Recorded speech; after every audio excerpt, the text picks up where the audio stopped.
नमस्कार दोस्तों, स्वागत है आप सभी का मेरे YouTube चैनल सीजन क्लासेस पे। बच्चों, आज हम लोग क्लास 9 का है ना, class 9 Bihar board Hindi medium, ठीक है, NCERT बुक, उसका चैप्टर नंबर 4 पढ़ेंगे। इससे पहले 1 चैप्टर, 2nd चैप्टर और 3rd चैप्टर उसका वीडियो और हर एक क्वेश्चन का सॉल्यूशन विद कंसेप्ट जो है मेरे चैनल पे अपलोड किया जा चुका है। आप लोग जा कर के वीडियो सर्च करके हर प्रश्नावली, जो प्रश्नावली आपको देखना है उस प्रश्नावली का नाम लिख करके सर्च कीजिए, आपको वो मिल जाएगा और आसानी से आप उसको समझ करके, कॉन्सेप्ट समझ करके अपने पढ़ाई में उसको उपयोग कर सकते हैं और अच्छे नंबर लाने की ओर बढ़ सकते हैं। तो हम लोग आज यहाँ पर क्लास 9th का बिहार बोर्ड का चैप्टर नंबर 4 करेंगे। और 4 है ना, अध्याय 4 करेंगे हम लोग यहाँ पर। अध्याय 4 चैप्टर 4 में आपको दिया हुआ है क्या, 2 चर वाले रैखिक समीकरण।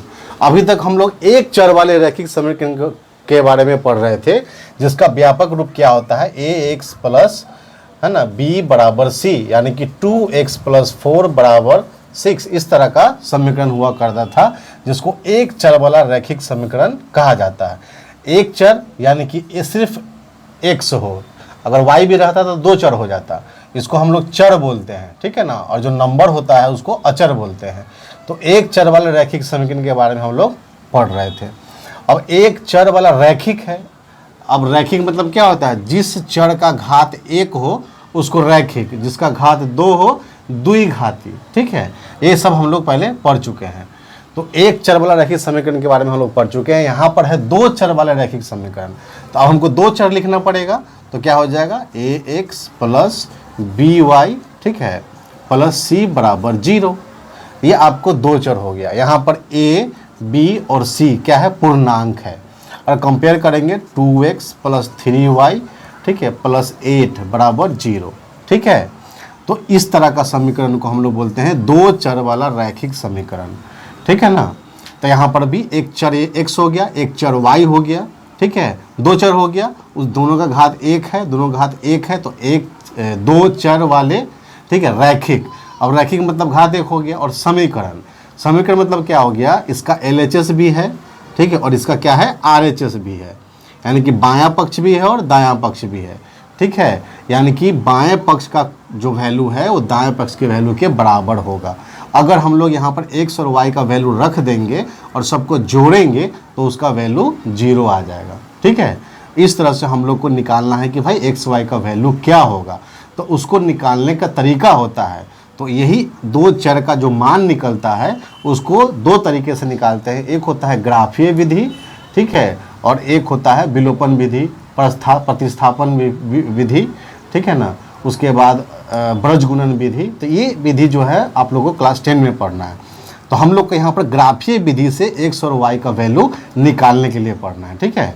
तो ये 2 चर वाला रैखिक समीकरण का व्यापक रूप लिख दिए, एग्जाम्पल लिख दिए। अब आगे कॉन्सेप्ट इसमें क्या क्या कहता है वो हम लोग को पढ़ना है, ठीक है। उससे पहले ग्राफ बताए थे, इससे पहले वाले चैप्टर में ग्राफ दिया हुआ अध्याय 3 में, ठीक है। तो संख्या रेखा के बारे में बताए थे इस तरह से, ठीक है। संख्या रेखा होता है, ठीक, और यहाँ पर 0 होता है, इधर 1 2 3 4 है ना, इधर -1 -2 -3 -4। तो इस संख्या रेखा पर आप किस किस चीज़ को रख सकते हैं। इस संख्या रेखा पर आप प्राकृतिक संख्या को रख सकते हैं, ठीक है ना। इस संख्या रेखा पर आप प्राकृतिक संख्या को रख सकते हैं, पूर्ण संख्या को रख सकते हैं, पूर्णांक संख्या को रख सकते हैं, भिन्न को रख सकते हैं, है ना, परिमेय संख्या को रख सकते हैं, अपरिमेय संख्या को रख सकते हैं, यानी निरूपित कर सकते हैं, रिप्रेजेंट कर सकते हैं, पॉइंट कर सकते हैं। तो अपरिमेय संख्या को भी इस पर निरूपित कर सकते हैं, ठीक है ना। अब हम लोग को इतना तो इस पे कर सकते हैं, लेकिन जैसे ही हम लोग समीकरण में बहुपद में आते हैं तो बहुपद, अब जो हम लोग जब बहुपद का संख्या रेखा पर जब निरूपित नहीं हो सकता तो इसके लिए क्रांतिक पद्धति का प्रयोग किया जाता है। तो क्रांतिक पद्धति क्या होता है, बस ये होता है क्रांतिक पद्धति जिसमें 4 तल होता है, ठीक है। इसको हम लोग x अक्ष ले लेते हैं, ये x डैश, ये y ले लेते हैं और ये y डैश ले लेते हैं। यहाँ तक तो आपको संख्या रेखा पर निरूपित, ये सब संख्या रेखा पर निरूपित हो जाएगा, ठीक है। लेकिन जैसे ही हम लोग बहुपद में बढ़ेंगे तो वो चीज़ क्रांतीय पद्धति, कौन सा पद्धति? क्रांतीय पद्धति में 4 तल होता है, ठीक है। अब इधर क्या होता है? +1 +2 +3, इधर -1 -2 -3, ठीक है, -4 -5। इसको बोलते हैं क्रांतीय पद्धति और इसमें 4 तल, इसको बोलते हैं प्रथम चतुर्थांश, ठीक है, first quadrant, second quadrant, third quadrant और फोर्थ क्वाड्रेंट, यानी पहला चतुर्थांश, दूसरा चतुर्थांश, तीसरा चतुर्थांश और चौथा चतुर्थांश। इसमें हम लोग बहुपद को इस ग्राफ में रिप्रेजेंट कर सकते हैं, इसको ग्राफ बोलते हैं, ठीक है। तो और जनरली ग्राफ बोलते हैं, वैसे एक क्रांतीय पद्धति है। तो ग्राफ में हम लोग बहुपद को भी रिप्रेजेंट कर सकते हैं, एक चर वाले समीकरण को भी रिप्रेजेंट कर सकते हैं, ठीक है, 2 चर वाले रैखिक समीकरण को भी रिप्रेजेंट कर सकते हैं और 2 चर वाले रैखिक युग्म उसको भी रिप्रेजेंट कर सकते हैं। तो इसलिए हम लोग को इसके ऊपर हम लोग को बहुपद के बारे में पढ़ लिए हैं। एक और चीज़ बताए थे बहुपद में कि जितने बार अगर कोई पैराबोला क्या होता है? जब पैराबोला इस तरह का होता है, इस तरह का, ठीक है, इस तरह का, तो जितने बार पैराबोला काटेगा एक्स एक्सिस को, एक्स अक्ष को, मान लीजिए कि ये 1 बार 2 बार 3 बार काटता है, ठीक है, पैराबोला को। जब एक्स अक्ष को पैराबोला 3 बार काटता है तो यहाँ पर एक्स का शून्य कितना होगा? 3 होगा। ये पिछले क्लास में बताया जा चुका है। उसी प्रकार से अगर रैखिक समीकरण होगा एक चर वाला तो सीधा एक स्ट्रेट लाइन बनेगा, ठीक है ना। एक चर वाला रैखिक समीकरण होगा तो स्ट्रेट लाइन बनेगा और 2 चर वाले में 2 लाइन बनेंगे। तो उसका भी 3 कंडीशन है। एक लाइन हो सकता है कि आपको प्रतिच्छेदी बने, एक लाइन पैरेलल बन सकता है और एक जो होगा संपाती, इसी के ऊपर बनेगा। तो ये 2 चर वाले रैखिक युग्म में बनता है और 2 चर वाले रैखिक समीकरण में सीधा एक स्ट्रेट लाइन बनेगा, ऐसे बने चाहे ऐसे बने चाहे ऐसे बने, कहीं से भी एक स्ट्रेट लाइन बनेगा इस ग्राफ पे, इस क्रांतिक पद्धति के ऊपर। तो वही चीज़ हम लोग को इसमें पढ़ना है, ठीक है। तो हम लोग क्या करेंगे? 2 घातीय वाला समीकरण का वैल्यू, एक्स और वाई का वैल्यू कैसे निकालेंगे, ठीक है। अब बताइए, यहाँ पर लिखा हुआ है x + y = 8 लिखा हुआ है। तो अब बताइए, अब हम क्या x और y = 8 है, तो अब x और y की जगह पर कितने सारे मान हो सकते हैं जिसका वैल्यू 8 है? हो सकता है अगर 2 प्लस, है ना, 6 करेंगे तो भी 8 आएगा, यानी x = 2 हो गया, y = 6 हो गया, है ना। 4 प्लस अगर 4 करेंगे तो भी 8 आएगा, x = 4 हो गया, y = 4 हो गया, ठीक है। उसके बाद 10 - 2 करेंगे तो भी 8 आएगा, x = 10 हो गया, y = -2 हो गया। यानी 2 चर वाले रैखिक समीकरण में x और y का मान अनगिनत हो सकता है। कितना हो सकता है? अनगिनत हो सकता है, ठीक है, अनगिनत। तो हम लोग कैसे ज्ञात करेंगे? तो x, जैसे मान लेते हैं x + y = 7 दिया हुआ है, ठीक है, चाहे मान लीजिए उसको 12 दिया हुआ है। तो हम लोग क्या करेंगे? एक टेबल टाइप का ऐसे बना लेंगे, ऐसे, ठीक है। ऐसे बनाने के बाद, है ना, जितना भी मान चाहिए आपको, ठीक है, ऐसे बना लेंगे, ठीक है। यहाँ पर x और y लिख देंगे, 1 मान 2 मान 3 मान 4 5 बार। अब हम लोग क्या करेंगे कि x की जगह पर चाहे y की जगह पर 0 1 -1 2 -2 3 -3 ये सब रखते चले जाएंगे और देखेंगे कि y का वैल्यू क्या आता है। अब देखिए x + y = 12 है। अब यहाँ देखिए 0 जब यहाँ पे रखिएगा, ठीक है, 0 रखिएगा तो y बराबर कितना आ जाएगा? 12। तो x का जब 0 रखिएगा तो ये 12 आ जाएगा। अब y पर 0 रखिए, y 0 रखिएगा तो x 12 आ जाएगा। तो एक बार x पर रख के ले लिए, एक बार y पर। अब x की जगह -1 रख के देखिए, बराबर 12, तो y बराबर कितना हो जाएगा? 13। ये माइनस उधर जाके प्लस हो जाएगा 13। तो यानी कि x पर -1 रखे तो कितना आया? 13, ठीक है। अब y पर -1 रखिए, y पर -1 रखेंगे, x + y = 12 है, x माइनस, ठीक है, 1 रखेंगे बराबर 12, तो y बराबर कितना हो जाएगा? 13। तो y 13 हो जाएगा। y कितना हो जाएगा? 13। नहीं, y की जगह पर हम लोग क्या रखे? -1, तो ये कितना आ गया? 13। नहीं, यहाँ पर x की जगह रखे थे ना, यहाँ पर x की जगह रखे थे, x की जगह रखे तो -13 आया, यहाँ पर -1 की जगह रखेंगे तो 13 आएगा। ठीक है, अब 2 रख के देखिए, यहाँ पर x + y बराबर 12।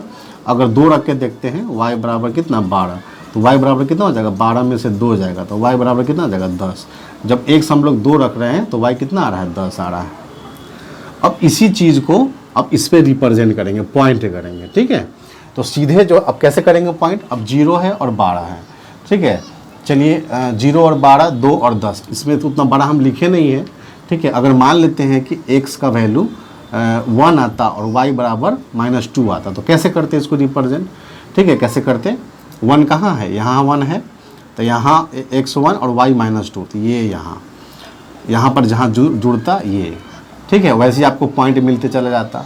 अगर मान लेते हैं इसको 2 लिखते तो ये -4 आता, तो 2 कहाँ है, यहाँ है, और -4 कहाँ है, यहाँ है, ये, तो ये। ठीक है, तो ये पॉइंट और ये पॉइंट हमेशा क्या होगा, जब इसको मिलाइएगा तो आपको स्ट्रेट लाइन मिलेगा। ठीक है, वो आप ग्राफ पे बनाइएगा तो आपको बिल्कुल एक्चुअल आएगा, सही आएगा। चलिए क्वेश्चन में बढ़ते हैं। आप लोग कंसेप्ट था, अब हम लोग क्वेश्चन में बढ़ेंगे। 4.1 प्रश्नावली है। पहला क्वेश्चन क्या कर रहा है, एक नोटबुक की कीमत, एक है आपको नोटबुक और एक है आपका कलम। ठीक है, तो नोटबुक की कीमत को x मान लीजिए और कलम की कीमत को y मान लीजिए। ठीक है, अलग अलग चीज़ है, तो नोटबुक का जो दाम है उसको x मान लीजिए और कलम का जो कीमत है उसको y मान लीजिए। अब क्या कर रहा है कि नोटबुक की कीमत एक कलम की कीमत से 2 गुनी है, यानी ये जो नोटबुक है इसका क्या है, 2 गुना है। तो क्या कर देंगे, y बराबर क्या हो जाएगा, y बराबर नोटबुक की कीमत, तो नोटबुक का कीमत x बराबर कितना है 2y, यानी कि नोटबुक, ये रहा नोटबुक। ठीक है, नोटबुक और ये हो जाएगा कलम, यानी 2 कलम का जितना मूल्य है उतना एक नोटबुक का मूल्य है। तो ये 2 क्या हो गया, दो चर वाला रैखिक समीकरण। अब इसको आप सीधा करेंगे, इसको इधर लाएंगे तो x - 2y बराबर 0 हो जाएगा। इसको ग्राफ पे हम लोग रिप्रेजेंट कर सकते हैं। ठीक है, लेकिन ग्राफ रिप्रेजेंट करने के लिए नहीं दिया हुआ है। तो प्रश्नावली एक पहला का ये आंसर हो गया। ठीक है, दूसरा क्वेश्चन, दूसरा करा, निम्नलिखित रैखिक समीकरणों को ax by के रूप में व्यक्त कीजिए और प्रत्येक स्थिति में abc बताइए। बड़ा आसान है। ठीक है, व्यापक रूप क्या होता है, ax + by + c बराबर 0 होता है। ठीक है, तो पहला क्वेश्चन दिया हुआ है क्या, 2x + 3y बराबर 9.35 के ऊपर बार लगा हुआ है। तो इसको पहले इस रूप में लिखिए, तो लिखेंगे तो क्या हो जाएगा, 2x + 3y, ये भाई साहब को इधर ले आएंगे तो इधर 9.35 के ऊपर बार बराबर 0। अब कंपेयर कर देंगे, ax + by + c बराबर 0, तो a बराबर हो जाएगा 2, b बराबर हो जाएगा 3। देखिए कंपेयर कीजिए ना, सामने सामने लिखिए, और c बराबर क्या हो जाएगा, ये b और c बराबर -9.35। सॉल्व नहीं करना है, बस abc लिख देना है। ठीक है, वैसा ही क्वेश्चन है सेकंड नंबर उसी तरह से करना है। क्या है, x - y/5 - 10 बराबर 0। तब क्या कीजिए कि इसका एलसीएम लीजिए, चाहे पूरे समीकरण में इंटू 5 कर दीजिए, इंटू 5 कीजिए तो 5 × x 5x, इसको 5 कीजिएगा 5 से 5 कट जाएगा तो -y, इसको 5 से कीजिएगा तो कितना आ जाएगा, -50 बराबर 0। अब कंपेयर कीजिए, ax + by + c बराबर 0, इसका मतलब a बराबर क्या हो गया यहाँ 5, b बराबर क्या हो जाएगा, b के पहले क्या है यहाँ 1 है तो -1, और c बराबर क्या हो जाएगा -50 हो गया। a b c का वैल्यू निकल गया। ठीक है, उसी तरह से कोई भी क्वेश्चन आप बना सकते हैं। ठीक है, अब जैसे y - 2, अब ये जो आपको दिया हुआ फिक्स 7, y - 2 बराबर 7 नंबर क्वेश्चन है, ये दिया हुआ है। तो अब इसको कंपेयर करेंगे तो ये तो हो नहीं रहा है, इसको क्या कर लिख देंगे, a 0 × x, यानी ठीक है ना, a की जगह 0 लिख दिए, प्लस y - 2 बराबर 0। अब कीजिए ax + by + c बराबर 0, कंपेयर कीजिएगा तो a बराबर 0, b बराबर कितना है, b बराबर कितना है यहाँ 1 है 1, c बराबर कितना है -2 हो गया। यानी कि आपको नहीं भी दिया रहेगा तो इस तरह से 0 लगा करके गुणांक में आप चर पद को लिख करके उस तरह से आप उस समीकरण के रूप में बदल सकते हैं। ठीक है, उसी तरह से सारा चीज़ बन जाएगा आप लोग को। 4.4 का लास्ट क्वेश्चन है, 5th 7th 8th नंबर देखिए क्या है 5 बराबर 2x दिया हुआ है, तो क्या कर दीजिए इसको उधर ले आइए तो क्या होगा 2x माइनस 5 बराबर 0।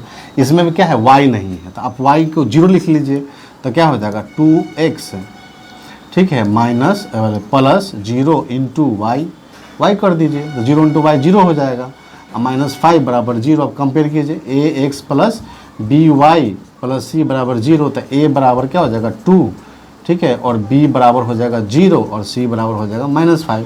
तो आप लोग जब नहीं दिया हो तो ऐसा बना देना है, ठीक है। इस तरह से आपका सॉल्व हो गया, ठीक है।